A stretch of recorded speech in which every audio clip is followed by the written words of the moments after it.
where I teach you how to start flipping or wholesaling houses, or if you're already doing it, how to grow your business. Now, I got a question, and the question was, what are the common characteristics of successful people in the flipping or wholesaling business? Actually, the question was, that should be the topic for, that should be the title for this video, but the question was, what are the common characteristics of successful students? But they're the same characteristics, whether they're students of mine or whether they're people that have way surpassed me in this business, and really in anything.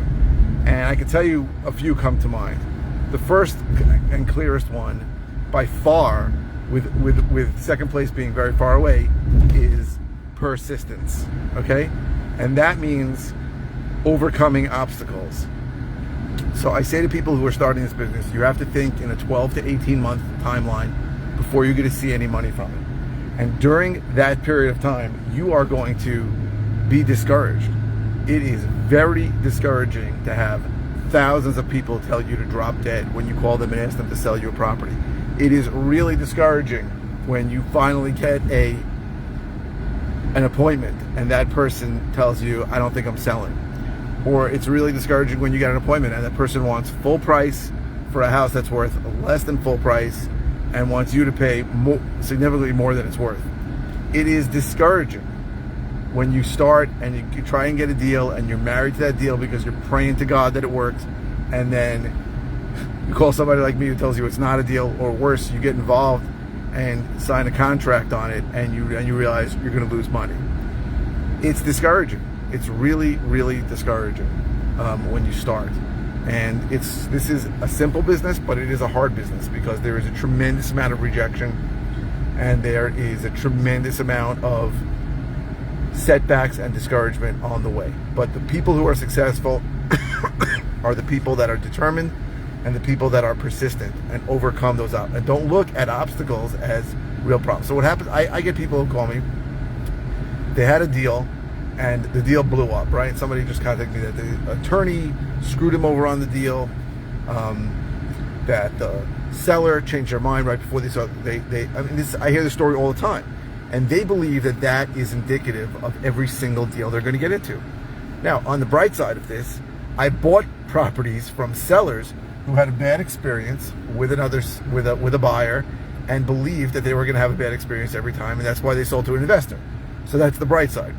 The dark side of this is that a lot of people who come to me believe that their one experience with one deal or with two deals or with 10 sellers, right, a very, very small sample size, is indicative of every single seller they're going to speak to. And they tell me, everybody wants retail. And I say, yeah, you know, that happens every single time. Of course everybody wants retail. And they say, you know, people will say things to you like, there's no for sale sign on my property, why are you calling me? And people believe that if I spoke to somebody and they were adamant about it, or somebody told me to drop dead, or that I called you a scumbag, that is the attitude of every single seller. And the truth is, there's probably more sellers out there that think that. But you have to be persistent, right? And you have to have an attitude that either I win or I learn. Those are the two choices.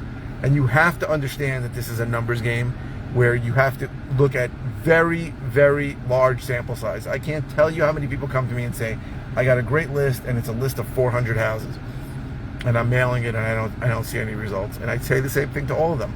You're way too small a sample size. I recommend everyone starts with a list of 10,000, around there, to call. That is a big enough, and when you have a list of 10,000 and then you then skip trace that list, most skip trace providers are going to give you multiple numbers. You'll end up with 25,000 phone numbers, 20,000 for sure. And that's a good list to call, right? That's enough numbers, assuming you ran a decent list, right? So somebody who really is more likely to sell than somebody who's randomly picked from the phone book. And you ask them if they want to sell. That's a decent way to go about this. But when you try little sample sizes, it's a problem. And the problem people have is they don't understand the business. They think that they're going to buy a list and and when they skip trace that list, all the numbers are going to be right, and that everybody's going to answer the phone, and that a huge portion of those people are going to want to sell for any price, you know, immediately. And that's not the case, right? We're going to buy a list of 10,000. Guess what? Most of those numbers are going to be wrong. And most of the people who answer aren't going to be the people who own the property. and most of the people who own the property aren't going to want to sell. And most of the people who want to sell aren't going to sell to an investor. And most people that sell to an investor probably aren't going to sell to you. And you have to look at it that way, that every no gets me closer to a yes. Now, I have exceptions to the rule of this long-term thing. I have a great student now who was doing his 4th deal in about a year, a little over a year. But he's extremely persistent. He does not stop. He does not let things discourage him. And that is why he's being successful. I guess the only other common characteristic is consistency, which is very similar to persistency, but it's someone who sets time to spend on marketing and does it all the time, right? I'm not saying you don't miss a day or you don't have a bad day, but the people who are not successful are the people that do not consistently market, and they believe that there's some easy button, right? So I get calls for easy buttons all the time. What's the best list? What's the best software? What's the best marketing channel? What's the best? And the answer is, it doesn't even matter. Whatever marketing channel you pick. I mean, I recommend the same marketing channel to everyone when they start. The same system, which is buy a list, skip trace the list, and cold call the list. Because I think it's the cheapest way to contact a bunch of people and actually have conversations with them. That whole thing costs certainly less than $1,500, probably less than $1,000. And then I recommend, if you can afford it, to pay for a predictive dialer like Mojo, Call Tools, or Ready Mode, which is like $100 a month, because it makes you more efficient. But if you can't do that, you can dial. But you have to do it. You have to spend the time. There are people who just won't spend the time because they have call reluctance. And I know call reluctance firsthand. Before I got married, I was working as a stockbroker. Our job was to dial 300 people a day, make 30 connections, make 10 pitches. That was our job, and we weren't paid anything unless we opened up new accounts and found new people that were going to invest with us. And there was tremendous call reluctance. Tremendous. I had it. I had to overcome it, right? I had to do it. For me, it was easier when everyone else left.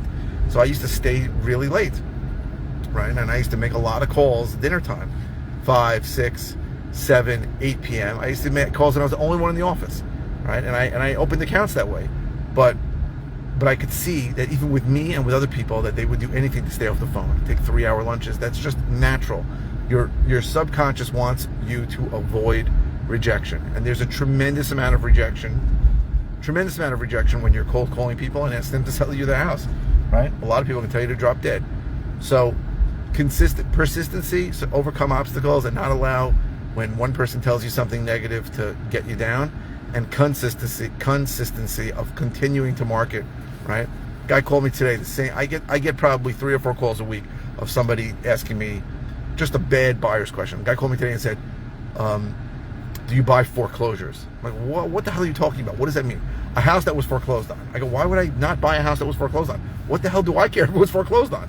And he goes, I'm a wholesaler. And I go, okay, you're starting out, right? And then I give the same advice to everyone. Do not call buyers. It's a huge waste of time, right? As the great Greg Helbeck says, it's mental masturbation. It is something that feels good, but doesn't really get you what you want.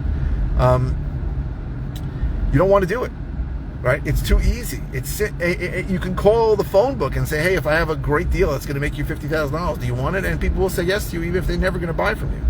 I said, you got to spend time learning, and you got to spend time on calling sellers. That's the only thing you should be doing when you start, is learning from somebody who actually does it where you want. This guy was in Nebraska, but I don't even know how he got to me. But you only want to be learning from somebody who operates in the area you operate, and you want to be talking to sellers. That's it. That is the only thing you want to be doing. The only 2 things you should be doing. Everything else is a waste of time. Talking to buyers is a waste of time. But why? What am I going to do with my deal? Once I get my deal under contract, how am I going to sell it? I promise you, if it's a good deal, you'll have no problem finding a buyer. But I have to get my financing in place. What if I want to close on the deal? I promise you, if you find a good deal, you'll get financing for it. But I need a business card and a logo, and all that bullshit is a waste of time, right? Well, the only thing you should be doing is marketing to sellers to find deals that you can buy at a discount. That is it. Once you know the basics, and once you have a decent teacher who's taught you, and not 1,000 teachers, because a lot of people go through paralysis by analysis. So pick a teacher, right? I don't want, at the risk of being immodest, I think I'm the only person who does this in New York and teaches it in New York. So if you want to operate in New York, I may be a good person for you. But Actually, there's a couple up in Albany that does it too, but they charge like $50,000 to get coaching for them. Not important. So that's it. I hope this was helpful. If you're interested in all the ways I can help you, go to howtoflipnewyork.com. If you're interested in a study at home program, go to howtoflipnewyorkcourse.com. I need to change the name of that immediately, and I've been saying that for weeks. If you're interested in finding out more about one-on-one coaching, go to coaching.howtoflipnewyork.com. What else? If you're watching on YouTube, please subscribe. If you're watching on any media channel, please click I'm going through a tunnel now. Please click the like. That helps me a lot. And please keep the comments coming. I post 5 times a week. I don't always know what to say. This came by request. Your comments give me ideas of what to talk about. You can ask any question. It does not have to be about the video you're watching. I try to get back to everyone within a day or two. And what else? And if it's something simple, I'll just reply with an answer. If it's something that I've covered recently, I will send you a link to video or videos on it. And if it's something new, I'll do a brand new video on it. So thank you